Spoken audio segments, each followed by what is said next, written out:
This is a Music Therapy Chronicles podcast interview with Danielle Porter.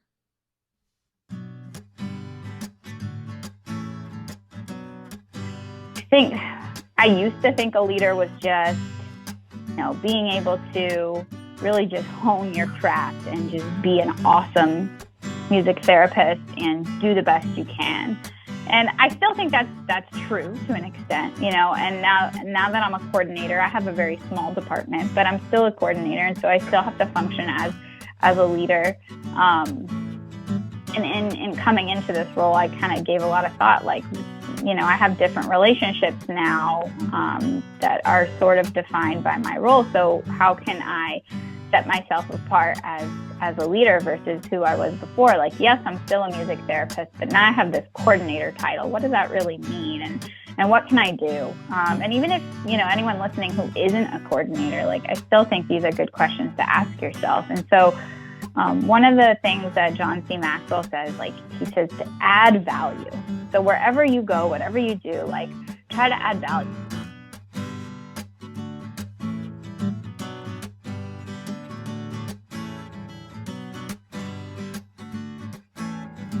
You're listening to the Music Therapy Chronicles, a podcast about music therapy from a variety of perspectives. Our ambition is to inspire and connect listeners through meaningful conversations, just like a music therapy conference you can listen to anywhere. My name is Tricia Coyote. I'm your weekly host and a board-certified music therapist from the New England region. If you're enjoying the show, please subscribe so you never miss an episode, and consider leaving us a rating and review. We really appreciate them. You can find more podcast episodes, links to our pod courses, the self-care community, links to all of our social media, and get on our monthly newsletter, all at musictherapychronicles.com. Thank you so much for choosing to listen to this show today, and you can always reach me by sending an email to hello@musictherapychronicles.com.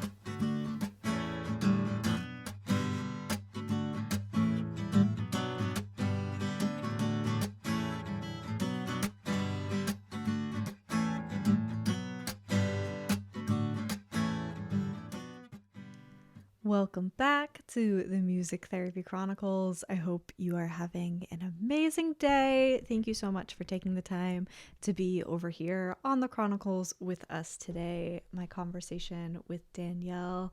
We cover so much. We talk about internship, leadership, balancing motherhood and life with our professional careers. We cover the gambit, working with other professionals and collaborating and co-treating and learning and self-reflecting, all that good stuff. So I really hope you get a lot out of today's episode. I know I really got a lot out of this conversation. And if you are not already signed up to our newsletter and subscribed to the show, please do those things, especially because coming in July, to celebrate the opening of the self-care community, I will be hosting a self-care challenge where you're going to get some, how do I say this? I will be putting out, I think, bi-daily episodes, so every other day episodes for the challenge. And if you are on our newsletter, you'll also get the worksheets that go along with each day of the self-care challenge. And then, of course, you'll be the first to know when the doors to the self-care community open. I really hope to welcome more of you into that community coming up in July and connect with you there. All right, let's get into this episode with Danielle.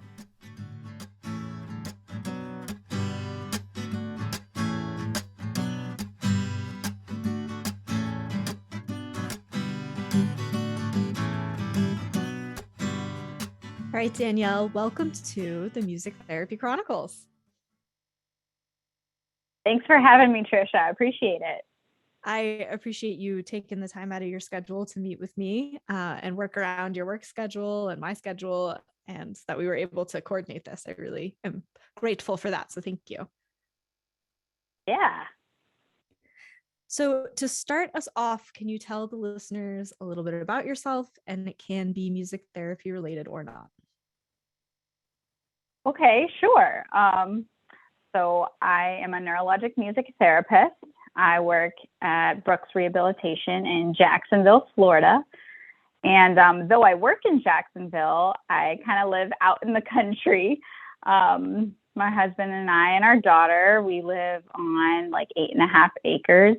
We got a couple cows, no chickens yet, and a like little gardening spot. And so anyway, I love my job, but it's also like super peaceful to be able to get away from that and put space. And I always talk to my mom or whoever I need to chat with, catch up on the long ride home. And then when I'm home, it's just, I feel like I'm almost on vacation, just being in a different place. And so I know one of the things you've talked about in your other podcasts has just been like self-care. And I swear my self-care is like just being, farther away from work.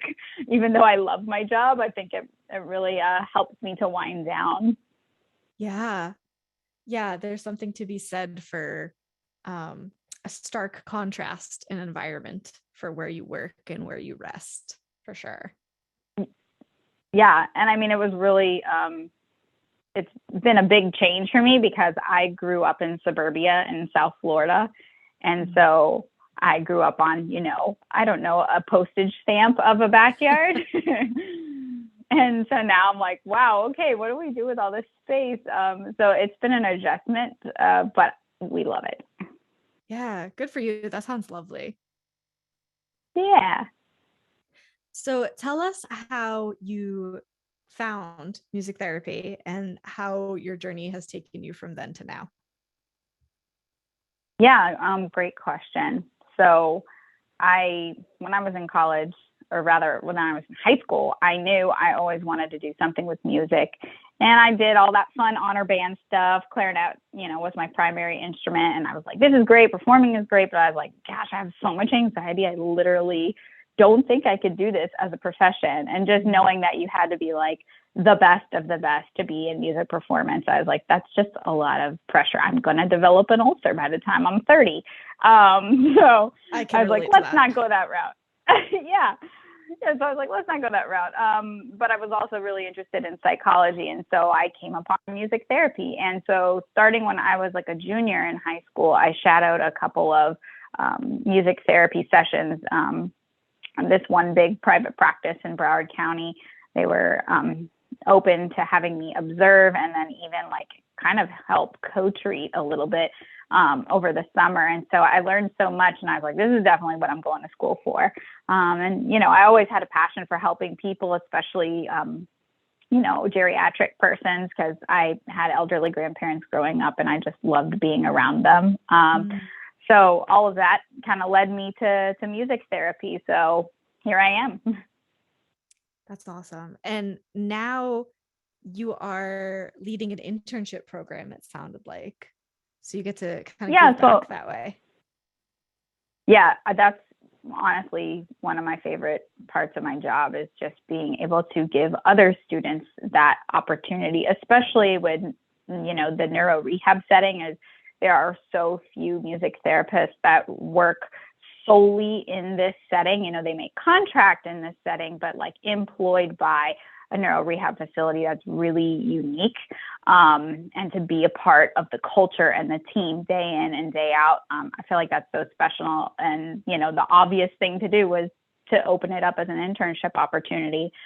So I'm the music therapy coordinator at Brooks, and myself and my colleague, AJ Denny, who was just on your podcast a couple weeks ago.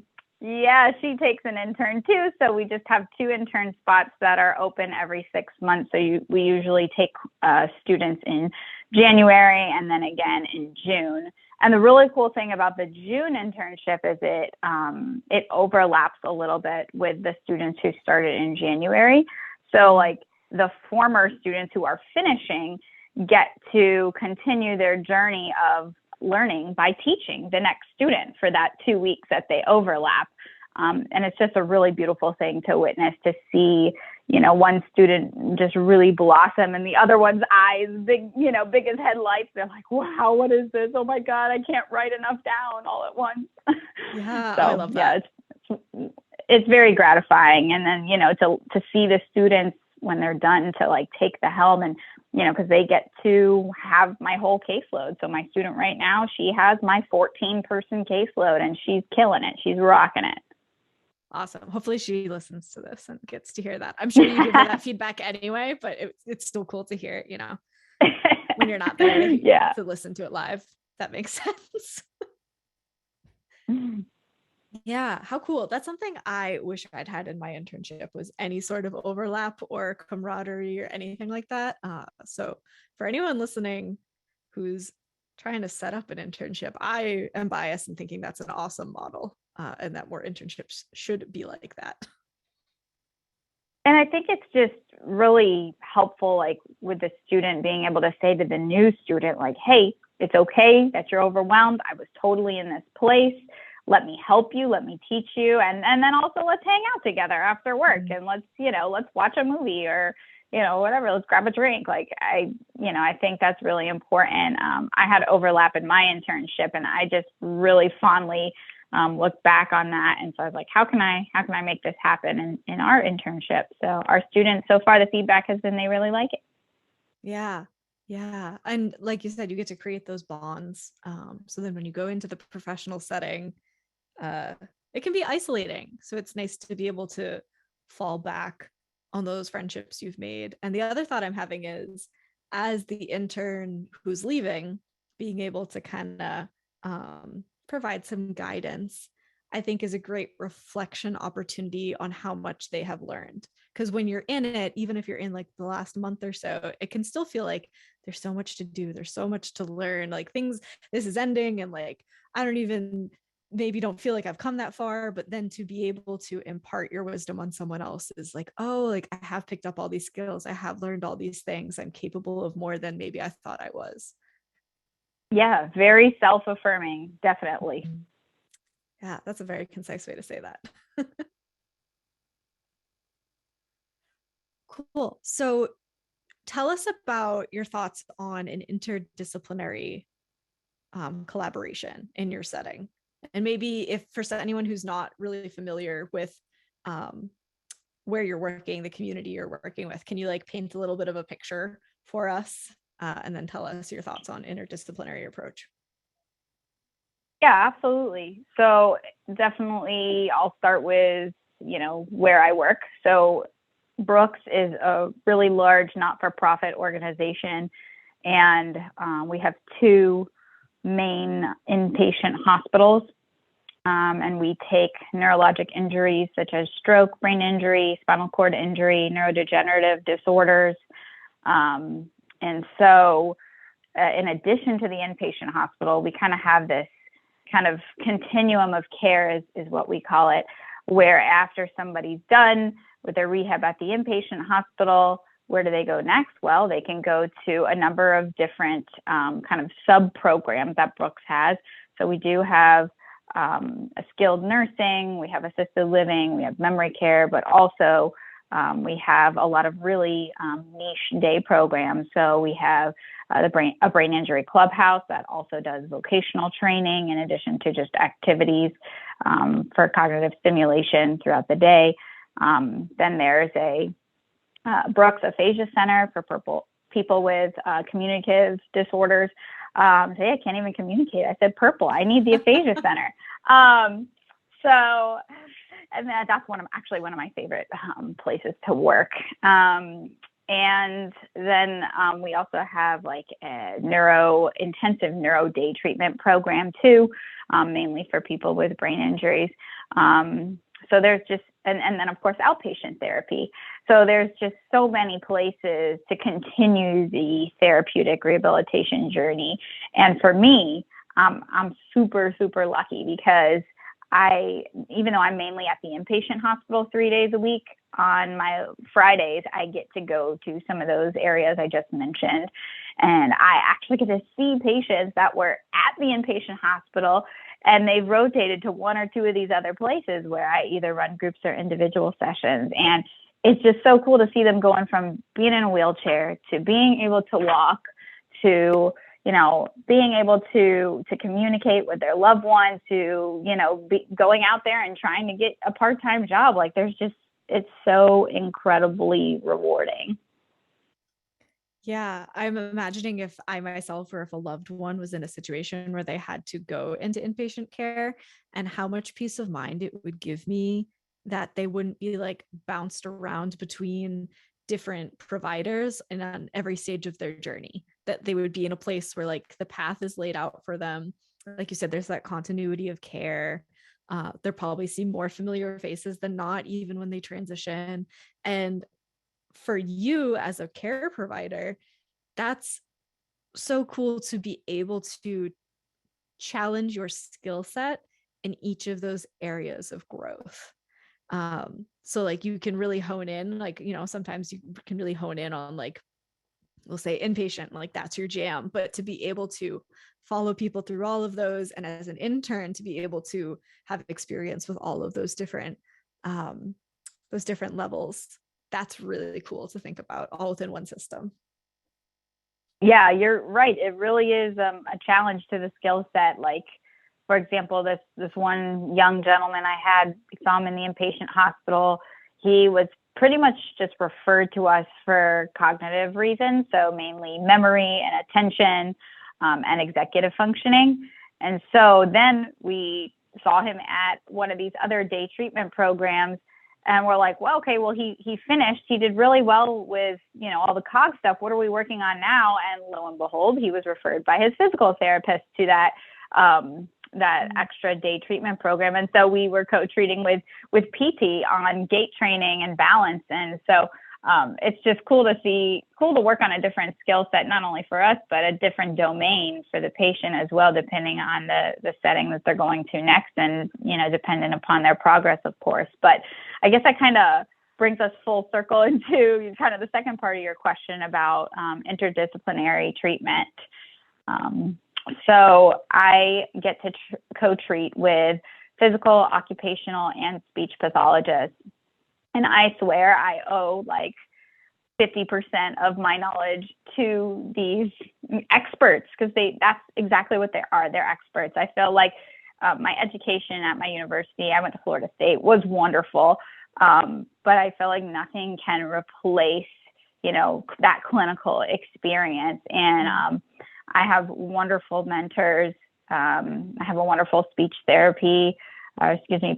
pathology mentor, and, an occupational therapist who, I just work with them so frequently throughout the day. In fact, I'd say about 80% of my caseload is co-treatment with other disciplines. And so I'm always learning. And I just feel like just life in general, you should always be open to learning. You can never know it all. Nobody. So I really enjoy learning different terminology, anatomical terminology, to help describe our sessions better, what movements we're using to hit the drum. Are we doing add and abduction? Are we, instead of just saying reaching to hit the drum, right? I want to be respected by other people in our field. And to do that, sometimes you got to talk the talk and walk the walk. And so, I kind of depend on my co-treat partners to help educate me. And we're often able to reach goals faster when we co-treat versus, just seeing them individually. So it's a wonderful symbiotic relationship that I have with my interdisciplinary treatment partners. Yeah, I love that. And I'm sure they really appreciate your ability as a live musician to adapt and engage and like come up with the creative ideas to, work on goals that might not be so fun when you're not there, and that's okay. But there is, like you said, so much we can learn from other disciplines and other professionals. And for anyone listening who has the opportunity to co-treat, I echo, definitely take that opportunity and learn as much as you can. I know I don't get that all the time, but every chance I do, I try and jump on it.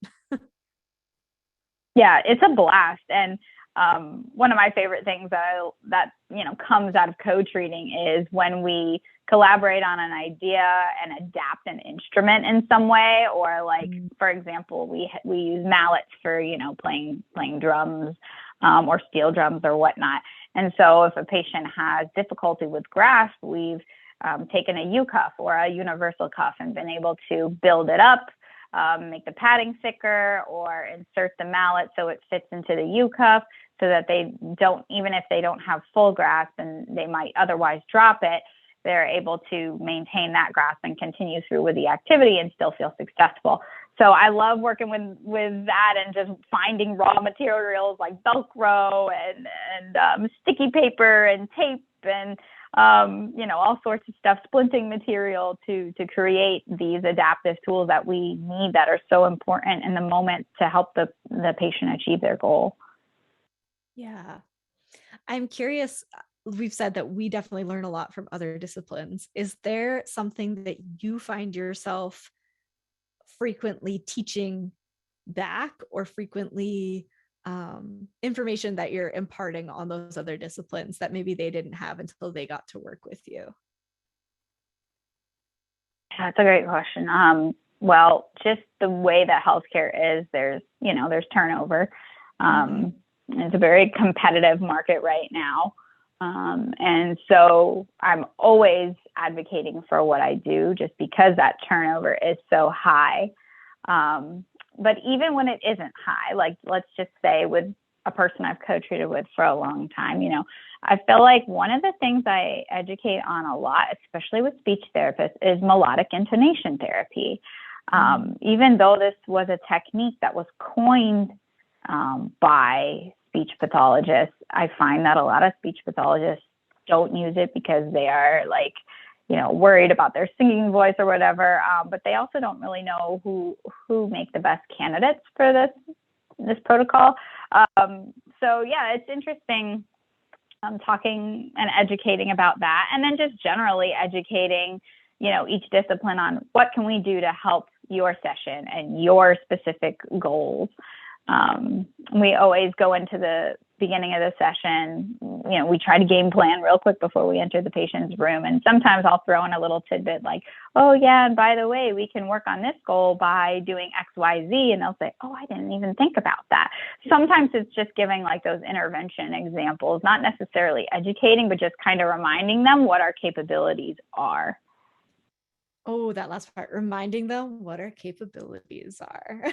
I think that advocating, and I love co-treating, but definitely sometimes there's that where you're in a situation, and at least I have had a colleague before, kind of like explaining things to me in a way, and I was like, took what they said, and then I was like, oh yes, and then here is the next thing, or here's the next step, and I was like, oh right, like you are also a trained professional who kind of knows what you're doing. Yeah. Sometimes it's just all about how you say things. Yeah. You can come off really abrasive, and that can be taken the wrong way, and that relationship can go down the tubes real quick, and then that person's not going to refer patients to you anymore if they're going to get treated like that, like they're belittled. But if you approach it from a place of, hey, I'm not sure if we've done this intervention before, but we could also do this, X, whatever it is. Just again, like almost as a reminder and a, hey, by the way, or P.S., rather than saying, no, that's not what I'm here to do, or whatever, just be kind about it. And I feel like you'll just benefit, not your patient will benefit, and you'll benefit as a professional. Yeah, totally. It's a relationship, right? It's an interdisciplinary relationship. So it ebbs and flows. And I can imagine with the turnover, sometimes that's probably kind of exhausting. It is. It has been recently, but I'm pushing through it, and one of the other interesting things about interdisciplinary treatment is you don't think about this, maybe not in school or maybe just when you're conceptualizing this, but everybody has different personalities. Just like we all have like those different 5 love languages, everybody's got like, I feel like someone should coin like treatment languages, like how do you, clinical treatment language, because everybody's different. So there's there's some therapists that are more introverted and some that are more extroverted, and some some therapists that are willing to let us take the lead and they kind of take a back seat, versus some therapists, they want to take the lead. And then sometimes it's a 50-50 split. And part of that depends on not only the therapist's personality, but what we're doing in the session too. Because if it's a little bit outside our scope of practice, then yeah, maybe we do want to lean a little harder on our, our treatment partner. Like if we're doing stuff that's like gait training and balance, that physical therapist is going to have their hands on that patient the entire session, and they know the body kinematics better than I do. And so I'm going to lean on them more for that session. So, it's very situation dependent, but underneath all that, you have the individual's personality and, are they inclined to speak up? Do they want to lead, or are you going to lead, or is it going to be a true collab? Yeah, I think that's a great reminder, because sometimes, you get into your flow with certain people and you kind of, I'll speak for myself. I get this expectation, I'll say. So then if I go to work with a different person, with a different clinician of the same discipline, we'll say like OT, like you said, their personalities are different. So I might be used to like the OT leads the session and I'm providing the adapted music throughout. Suddenly I'm working with a different OT who really wants me to take the lead here, and then they'll kind of jump in and out. So I think that is a great reminder about how our personalities play into what we're doing and how they interact with the personalities of other people, and also being self-aware about what our tendencies are. Is my tendency to take a back seat, or is my tendency to kind of step in and I don't give enough space to the other clinician to do their thing too? So yeah, good one. That's a great point, because I'm sure you can tell, and anybody that's listening to this can tell, I'm very I just say what's on my mind. I'm strong-willed. I'm, just kind of loud. My husband will tell you that I'm just really loud. And I just kind of say, yeah, but sometimes, I could see how that could intimidate a co-treat partner that's maybe not as extroverted, and so I have to kind of keep tabs on that. And of course I have to, modify my output, my personality, depending on, of course, the patient's affect and where they're at for the day. If they're feeling low, I can't just barge in and be like, hey, I'm Danielle, how's it going? So, kind of matching the patients where they're at. But I almost feel like you sort of have to do that with your co-treat partners too, to an extent. Yeah, totally. I'm just thinking, I do not have the luxury of being in one, I don't want to say facility, because you did mention that you bounce around, but I'm not in one ecosystem throughout the week, basically. I'm all over the place. I like that word. So yeah. Where was I going with this? To be able to create that bond with the clinician and with the client at the same time, so that, like you said, you can kind of go in, read the energy of what everyone's needing, and also like play off your co-treatment partner. Like maybe they're going through a life phase, and if you're close enough to know, hey, their energy level is going to be pretty low for this week, or they have a lot of creative energy this week, and this is our time to really collaborate and come up with ideas. That must be really, really cool to have that that closeness and that consistent camaraderie to do those things. Yeah, it's awesome. And I mean, the culture at Brooks is such that everybody wants to hang out with each other after work, because we all just have such strong relationships. We've got happy hours. We celebrate people's birthdays on our lunch hour, and bridal showers and baby showers and all sorts of things. And all that does is draw us closer, and it's wonderful. Oh, I love that. That sounds lovely. Yes. So to steal a phrase from music therapy ed, music therapists are leaders in healthcare. And it sounds like you take leadership pretty seriously and everything you're doing, both music therapy related and not. So tell us about what that looks like for you. Yeah. So, I mean, for a while there, I was kind of confused on the difference between professional development and leadership, because I kind of thought I was looking on music therapy ed, and I was looking around online for really what I was searching for was leadership courses. And I could only find professional development. And I was like, well, is that the same thing?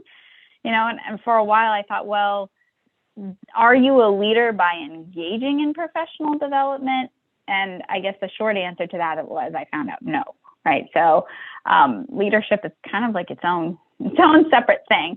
And I've just recently gotten into like reading about leadership, and I started reading John C. Maxwell's like literature and listening to a few of his podcasts, and really has helped me to kind of analyze how I function both in my personal life as a leader and my professional life as a leader. And I'll share a couple of like these little tidbits that, I've been reading about, because I think that they're really important. Please, yeah. Yeah. So, I mean, I used to think a leader was just, being able to really just hone your craft and just be an awesome music therapist and do the best you can.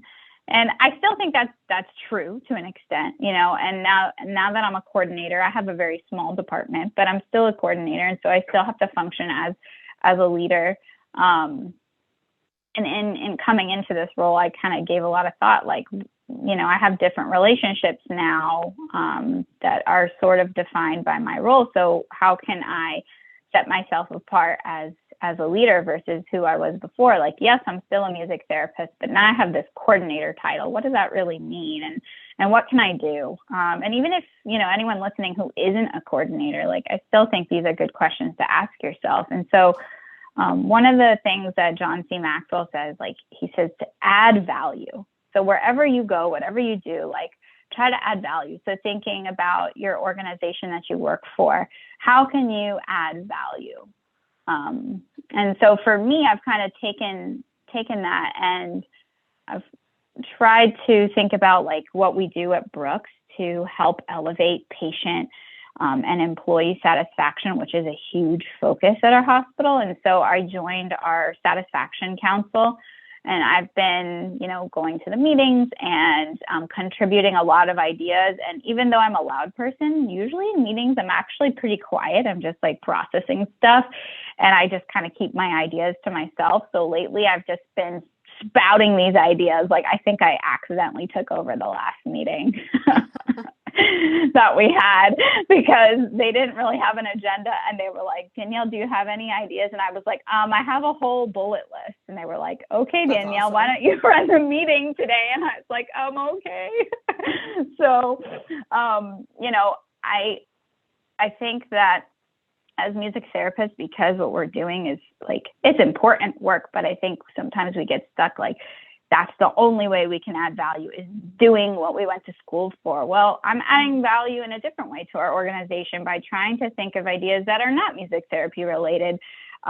So like, for example, we had staff satisfaction luncheons. And so since my student is independent, I let her see our caseload, and I went downstairs and I helped with serving other employees lunch and helping to run lunches up to employees who were in meetings and things like that. And so, that's a way that I'm adding value. And then, going to these meetings and coming up with ideas to further our patient experience. I recently created a discharge song for our patients, and kind of stole the idea from other facilities of getting a bell to ring when they get ready to discharge. And so now they're kind of rolling out that process to patients to kind of celebrate them a little bit more when they leave. So, I guess anyone listening, just think about how you can add value, even if it's not musical value. Maybe it's lending your expertise for something, or just trying to strengthen something that needs some support, or, an area that's a little neglected that maybe needs some help. And then, of course, like just empowering other people. That's been a big focus for me. Even though my team is small, I try to empower them and make them feel like, that they're doing good things. And I try to compliment them and use that positive language more whenever possible. Because I think that just continues to help them to want to do more things. and just rise to the occasion and develop themselves professionally. And then I'm just thinking about like his other like values, but one of the other things he says is like to have a teachable spirit is to always have that open mind, always have a mentor and be willing to be taught. Because like I said earlier, like you just learning is lifelong. So just to always be open to that and don't always think that you have the answers, and just continue to make progress and seek ways to be taught. Yeah, 100%. So anyway, so I'm just kind of just embarking on all these like leadership things. And I know it probably sounds like I was sort of rambling, but because I'm still trying to digest it myself and trying to also like just evaluate myself. And I think that some people believe who they are at home is very different from who they are at work. And what Maxwell says is like, it shouldn't be. Like those same values that you have at home should be applied to your work life. So yeah, of course we have to be a little more politically correct when we're at work and mind our P's and Q's a little bit more. But all that aside, like your core values, your integrity, your honesty, your faith, your whatever, your tenacity, all of that you have at home should also be true when you step into the workplace. Yeah. Oh, I love all that. I'm thinking about what you said about like you can be a really great clinician and be really great at everything you do, and maybe I want to use the word model, but it's not entirely the word I want to use. You can be a great example of what an amazing clinician can be, but that doesn't mean you're a great leader. It doesn't mean that you can impart your knowledge. It doesn't mean you can lead by example or inspire others to want to grow and do more and do better. If you already know everything and you act like you already know everything, then that's not leadership, in my opinion. Right. Yeah. Right.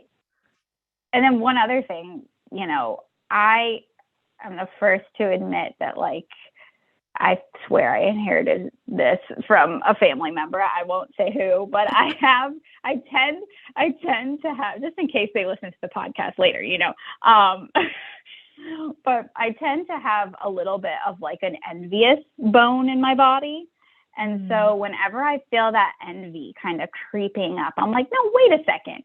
Why don't you just talk to that person and figure out how they achieved that and find out how you can do that, instead of being like annoyed or, oh, poor, pitiful me. Like, why don't you go listen to that person, what they have to say, and learn from them and find out how they achieve that success? Like, stop being so spiteful, you know, just go and learn. Yeah, I think that's a great leadership quality, because it starts with self-awareness, right? Like, I am experiencing this. For you, you said jealousy. So if there's something that like is triggering you or is activating you or whatever, instead of feeding into that, turning that self-awareness back on yourself and saying, why is this activating me in this way? And then what do I need to do to like, not to necessarily achieve whatever it is that's activating you, but to figure out like, what am I trying to say? To turn the reflection back on yourself. What do I need to do? What do I need to look at in order to get from where I am to where I want to be? And the distance in between there is this activated emotion, this triggering emotion, this jealousy or whatever it may be. And that's, so important in leadership. I'm thinking of friends I have that frequently have discourse with their boss, I'll say, or their supervisor or whatever. And often it's exactly that. Like, something has happened and their person in their quote leadership position is, you know, they're deflecting, they're angry, they're taking it out on their, I don't like the word inferiors, but they're taking it out on the inferior employees, or just all these things that are not making, you know, the people low on the totem pole want to continue to work and do their best and improve, because their quote leadership is not doing those things. Yeah. I mean, I think we all have a lot to work on, myself included. Like that self-reflection piece, it's really huge. I think some people are afraid of self-reflection because they're afraid of what they will see. Yeah. And you know, it can be a little scary, but then in doing so, you can make some changes, and it'll help you in your personal life, in addition to your professional life. Yes, 100%. 100%. And like you've said a bunch of times, that doesn't end, just keeps going. You just keep learning and growing and need to stay open. Um, my grandfather always used to say, the older I get, the less I know. And whenever I am having an activated moment, I say that to myself. I'm like, oh, I'm getting older, so I know less. So this is my learning opportunity right now. I love that. I might have to steal that from him. Yeah. The older I get, the less I know. I like it. Is there anything else you want to dive into before we do the rapid fire questions? Um, the only other thing I was thinking of, and I don't know how much time we have, so I'm just over here just pretending like we have the whole day, Tricia. So We do. I'm We have the sorry. whole day. Um, the other thing I wanted to address is just like becoming a mother and being career oriented. Please. So if we have time to reflect on that, I would love to. Yes. Yeah. Take it away. I know you've had a lot of people on the show that have talked about, how to balance like their private practice business with kids, and those people are like literally superheroes. I don't know how they do it. I only have one child, and I don't have a private practice, and I still find it hard. So I don't know. I just felt like it would be interesting to share like how my perspective of being a music therapist changed after I had a child, because I definitely feel like it did. And I just kind of wonder who else this maybe happened for. But I swear, before having my daughter, I was like, okay, here are all my career goals. They were very lofty. They're still kind of lofty, but they were very, very lofty. And I was just like hyper focused on career.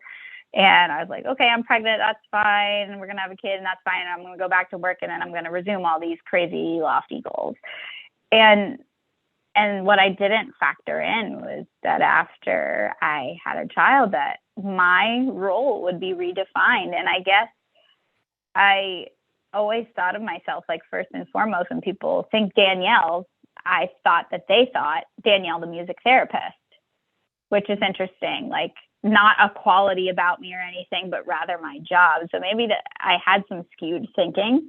But I felt like that changed once I had a kid, from Danielle, the music therapist, to Danielle, the mother. And so for me, that's been a big change, because she comes before, my daughter comes before everything, as most people's children usually do. And so because of that, there have been some like lofty goals that have been put on the back burner, and I am totally okay with that. Whereas before, if they went on the back burner for no reason, I would have been mad at myself. Yeah.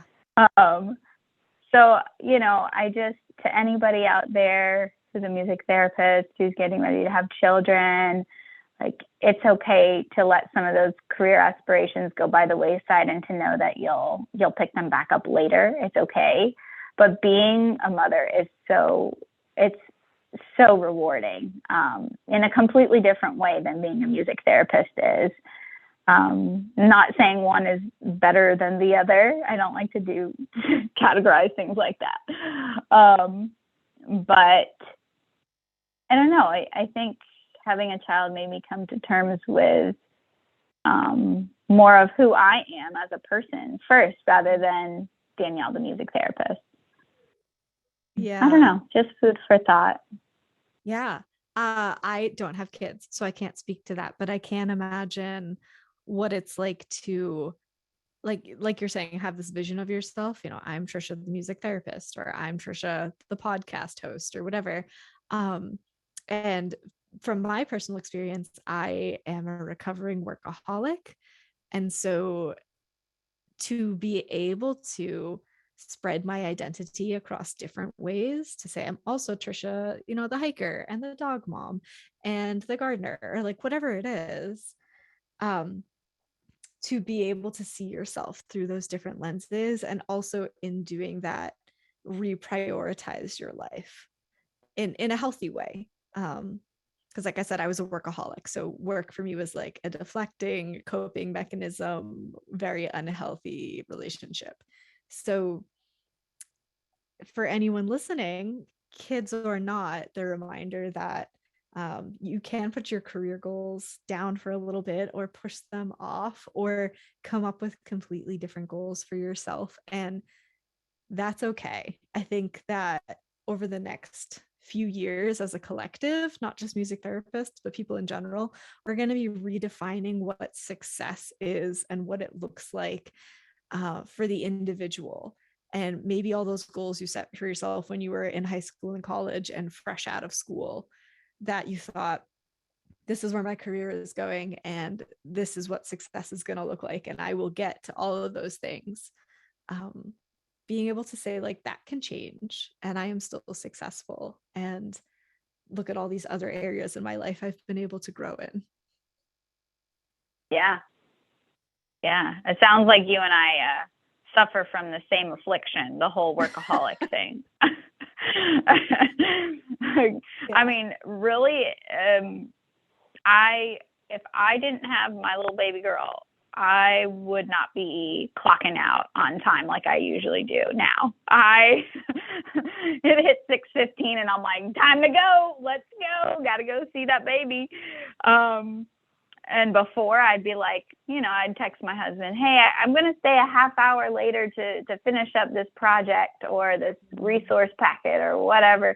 And then the half hour would turn into an hour and I'd come home and then I'd feel a little guilty because I do love hanging out with my husband. Shout out to him. But the baby girl, oh no, I cannot miss any time with a baby girl. Good for you. Yeah, well, it's so true. And I think that unfortunately, music therapy is the type of profession that lends itself to workaholism. Like, how many other people are going to agree to learn different instruments, constantly revamp their repertoire, keep up with research, work with different clientele all the time, collaborate with other professionals, do 100 credits of continuing education every 5 years. Like, not many professionals are looking for that type of workload. And we take that on as music therapists and then say, and I'm going to get a master's degree, and I'm going to have a family, and I'm going to start a private practice, and whatever it could be. So yeah, lots of workaholics in our profession for sure. And I'm going to take over the world. No, I'm just kidding. Yeah. I mean, I feel like if music therapists took over the world, we'd live in a very different world. Would be interesting. Yeah. Well, thank you for sharing that and imparting that on us. I think that's always an important reminder to reevaluate and find that balance and adjust when needed. And there are so many expecting current mamas, papas, parents, guardians who listen to the show. And I think that in every season of life, it's important to get those reminders, because balance is an act, right? Every time you think you got it, you got to adjust a little bit, or you push a little too far one way and then you got to rein it back in. And it's just this ebb and flow. Agreed.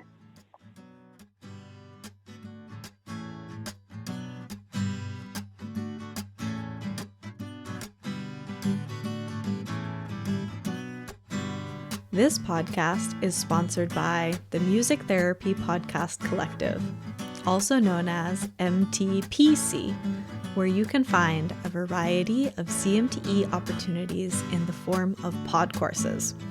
All of MTPC's pod courses are built on a listen, learn, apply model, where you start by listening to some assigned podcast episodes, then move into learning with the assistance of a workbook filled with resources for you to start your self-study towards whatever topics are most interesting, inspiring, and applicable to your practice. And then we finish with the apply section, which includes an office hour and a worksheet to determine how you are going to apply your learning to your personal life or professional practice. You can find all the Music Therapy Chronicles pod courses on our website, musictherapychronicles.com, and you can find the entire catalog of pod courses at MTPC's website, mtpodcastcollective.com. Make sure you also get on the MTPC newsletter for 10% off your first pod course purchase.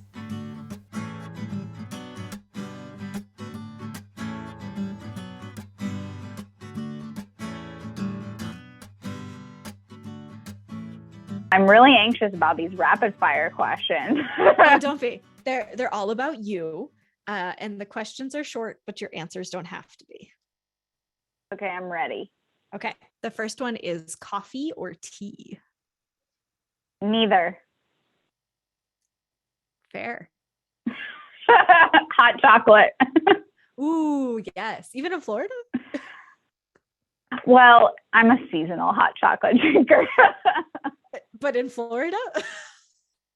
Okay, listen, when it gets below about 75 degrees, then you can start drinking hot chocolate. Okay.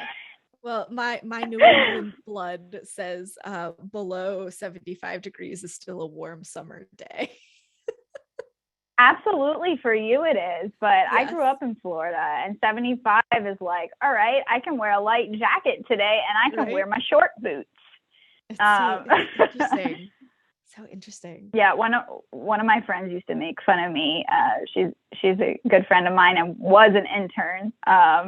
And she was like one of my first interns, and she would laugh at me because she had the internship that was, during the winter. And so she'd see me come in with a scarf and boots and a snow hat. And she's like, what's happening right now?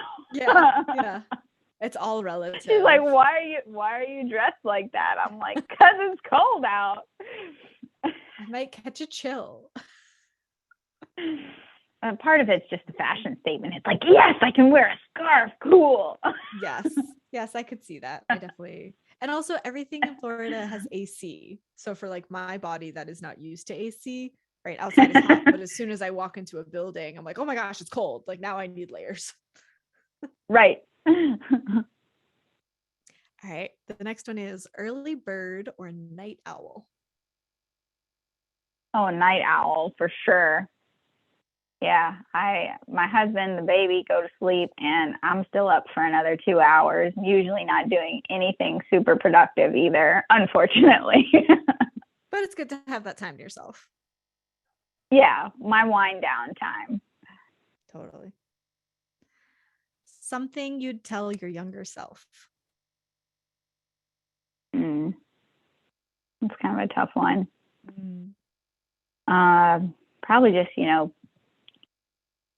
keep your head up, keep learning. Don't get too defensive. I was really defensive about music therapy when I was younger. Like when people would call it like musical therapy, I would like go off. Probably just continue to have compassion for others. Yeah. I love those. Your music therapy elevator speech. Oh man. Okay. Well, it's different depending on who I'm talking to. But in general, I would say that music therapy isn't entertainment, but rather it's goal focused to work on cognitive, communicative, and physical goals for persons of different abilities. Yeah, I think that's really concise and clear. But I've given that spiel 1,000 different ways. I think my colleague already said this in her interview with you. But you might have this conversation with a doctor, a physical therapist, a caregiver, the patient themselves. if it's the patient themselves, I'm saying something super basic, like, especially if it's like a low functioning patient, I'm saying, hey, we're here to make music, and by doing that, we're going to get you home sooner. Very just broad. So it really depends who you're talking to. Yeah. Just you kind of take out all the medical terminology and, in working with our marketing team here at Brooks, as we've done like a few music therapy videos with them, and they always tell me, they're like, dumb it down, dumb it down, dumb it down. And I'm like, I can't. It's like, because in order to get respect for this field, we've had to speak more educated, about match the educational level of the people that we're speaking to. And he's like, okay, well, now you're speaking to the public through this video, so you need to make it sound smart, but not too smart. Okay. It's a delicate balance for sure.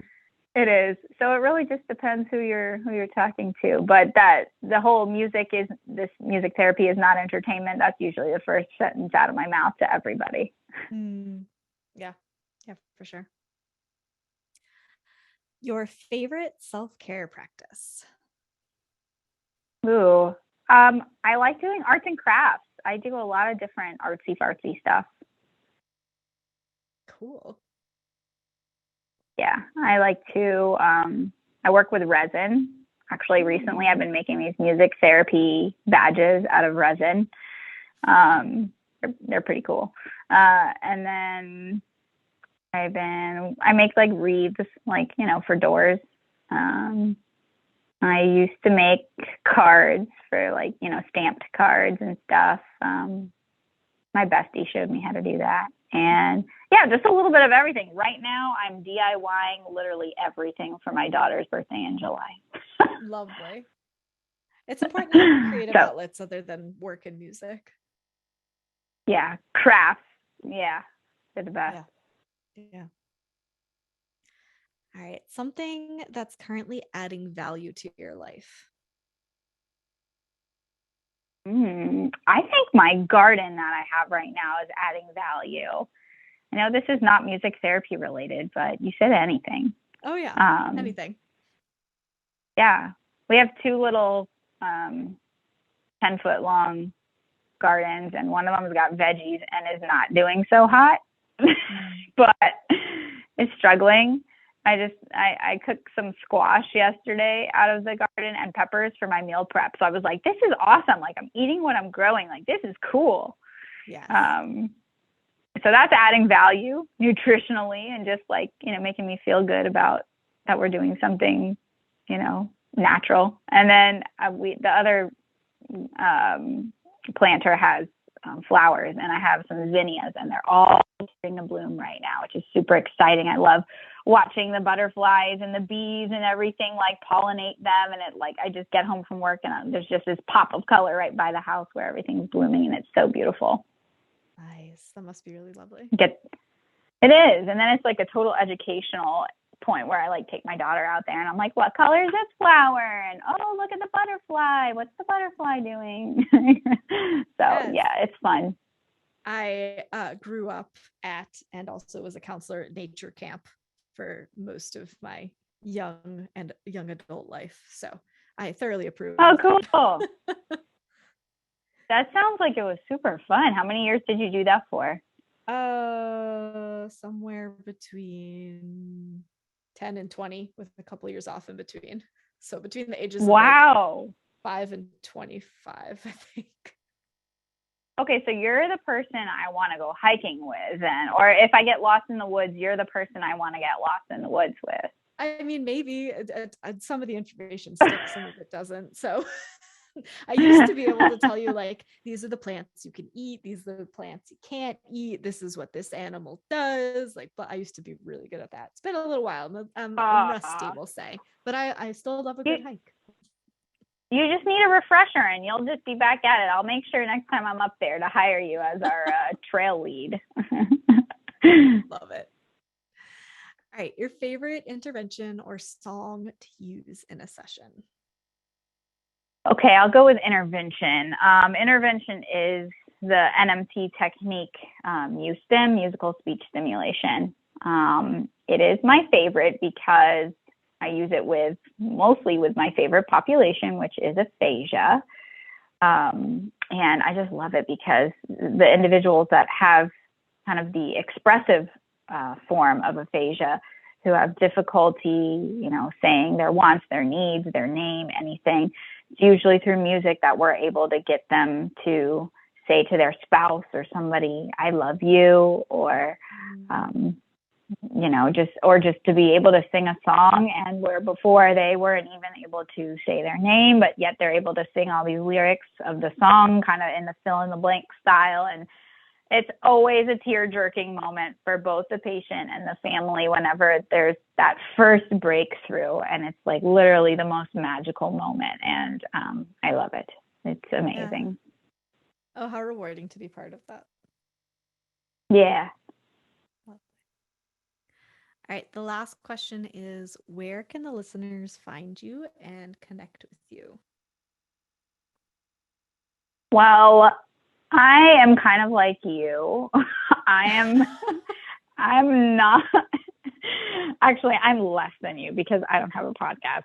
I'm not the cool music therapist.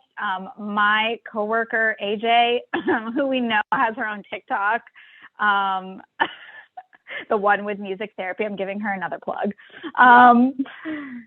She frequently reminds me that I'm the old lady of the department, which is totally fine by me. And my students remind me of that too. So I don't have TikTok. I only follow like 3 people on Instagram, but I don't have an active Instagram. So if you want to find me, you're going to have to email me. Cool. So I can give you my email, but it's pretty basic. It's just danielle.porter@brooksrehab.org. And that's a good place to find me. I do have a Facebook. That's the only social media I have. So you can private message me on Facebook if you would like. But that's it. That's fine. That sounds like a good way to get connected with you for anyone who listened and wants to talk with you or learn more, or maybe hear more about your internship, all that good stuff. Yes, definitely. Future interns, please feel free to send us an email. But yeah, I'm a kind of an old soul, but I'm okay with that. Good for you. Well, thank you so much for making the time to talk with me and for sharing your insights with the listeners, and making this happen today. Yeah, no, thank you. It's a great podcast. I'm excited to be a part of it.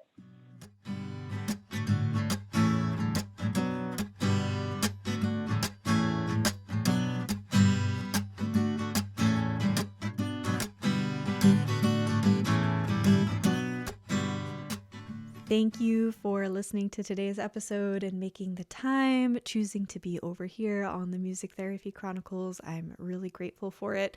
Again, don't forget to subscribe to the show and get on our newsletter so that you won't miss any part of the self-care challenge coming up very shortly to celebrate the opening of the self-care community, which is an amazing place that we've created through Music Therapy Chronicles, where like-minded professionals, we get together, we talk the talk, we walk the walk. Each month we dive into a different area of wellness.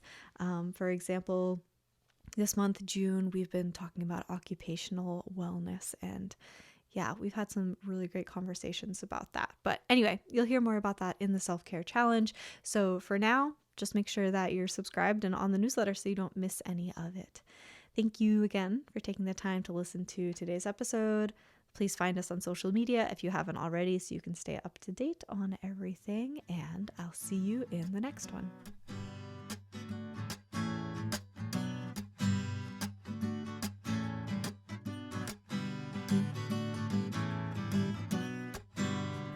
Thank you so much for taking the time to listen to this episode. I really hope you enjoyed this conversation and got a lot out of it.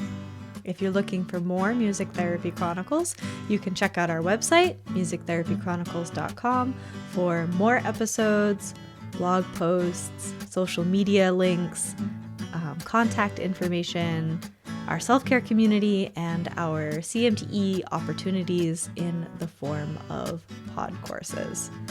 Hop on our monthly newsletter if you haven't already, and follow us on social media for just staying up to date on what's going on behind the scenes.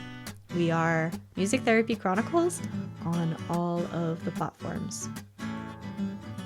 Please take a moment to leave us a rating and review. They really help the podcast be more visible so more people like you who are looking for this type of content can find it. Thank you again for taking the time to listen to this week's episode, and I'll see you in the next one.